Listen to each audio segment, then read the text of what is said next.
Hey gamers, it's Jag here, and I'm here to talk about is Team Deathmatch bad for the finals? As we all know, and have checked the Reddit or been into the Discord server, there's been a lot of talks about a Team Deathmatch mode that kind of leaked on an accident. And that has sparked a lot of debates that if a Team Deathmatch mode is or isn't good for the finals. And in my opinion, I think it is good for the finals. I think the finals always needed a more brain dead, like brain numbing, brain turn off type of game mode.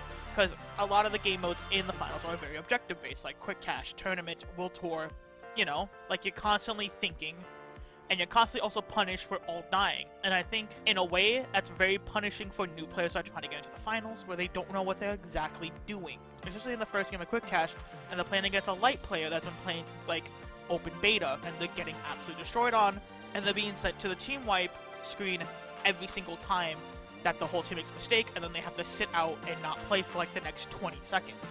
It's not a good gameplay loop for somebody who's trying to learn the finals. So, and that's why a lot of players flock to Power Shift. Power Shift is the closest thing that we really have to like a brain-numbing type of game mode, because it's just kind of stand-on platform.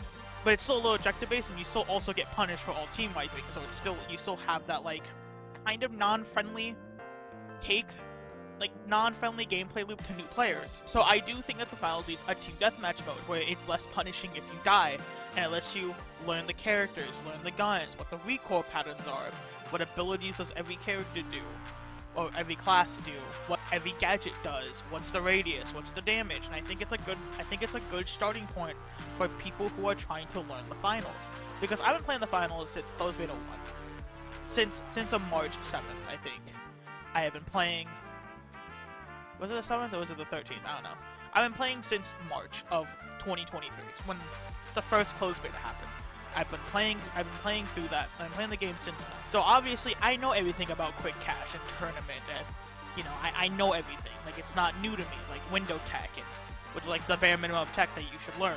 Like, I already know everything about the game, so I don't think the game is hard necessarily. Unlike somebody who comes from a more traditional FPS game that moves to the finals and realizes, hey, I'm getting shit on, and they're being heavily punished, especially in quick cash, heavily punished for trying to do something or trying to learn something, and then the whole team dies and they have to wait there for 20 seconds. It's not a fun gameplay loop, and it's gonna drive them back off to something that they already know, like Call of Duty, Rainbow Six Siege, Apex Legends, you know, etc. These games kind of run the same. Dying is a very heavily punished in the finals because it is a team-based game. Obviously, you know, if you all die, you get team wiped. So I do think that it is good that the game will have a team deathmatch mode, and it gives a lot of new players the ability to learn the game, especially because the game, like I said, finals is very complex. It's very complex in nature, it has a high skill ceiling to an extent. The problem with the finals is that it's not its marketing. I always hate when people are like, the marketing's bad, they didn't market the game more. No, they market the game pretty well. They were literally on the keynotes for the NVIDIA presentation. Like, thousands of people watched that. Thousands and thousands of people watched that for the 50 series launches.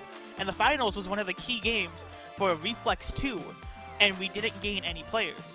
It's not necessarily the marketing's bad for the finals, it's that the gameplay loop is heavily punishing for new players. We're not sustaining new players. We're not gaining any new players. We're keeping the old ones that already know how to play the finals. So Embark needs to make a new game mode that's less punishing to the new players, and that's why I think Team Deathmatch would be that good game mode. Because we're just not... New players are just not sticking to the finals. They're just not. They find it too hard, or they find it too complex, and they don't know what's going on. And they have this like light dagger player who's been playing since closed beta 2, just backstab them and destroy the whole day. And then they go back to their original game that they came from. So this is why I think Team Deathmatch is probably the better game mode to start easing people into the whole gameplay loop of the finals, and then when they understand the finals, they can start moving to ranked and World Tour, you know, and they can start learning from there. Or they can just stick to Team Deathmatch. There's nothing wrong with that. If people just want to play Team Deathmatch. So there are people who main Power Shift, and there's nothing wrong with that, because some people like the live destruction of the game and the gameplay loop and the class system, but they hate the core gameplay of tournament and World Tour. They think it's not fun when they get to all experience that in, like, let's say like Power Shift, which is why I think Power Shift is one of the more popular game modes. And then they can stay inside in Team Deathmatch where they can get that live destruction, the gameplay loop, and all that, while still having, I think, like the little bit of the core essence of the finals. So yeah, that's why I think Team Deathmatch would be good for the player base and overall for the finals and Embark. Please let me know in the comments if anybody watches this. I haven't watched it. Like, I haven't made a video in a couple of months, so algorithm might be dead. But if anybody does watch this, please comment below if any if you disagree or you agree and whatever. This has been Jag. I'll see you guys later. Please have a nice day. Have a nice Valentine's Day. And I am out. See you, gamers.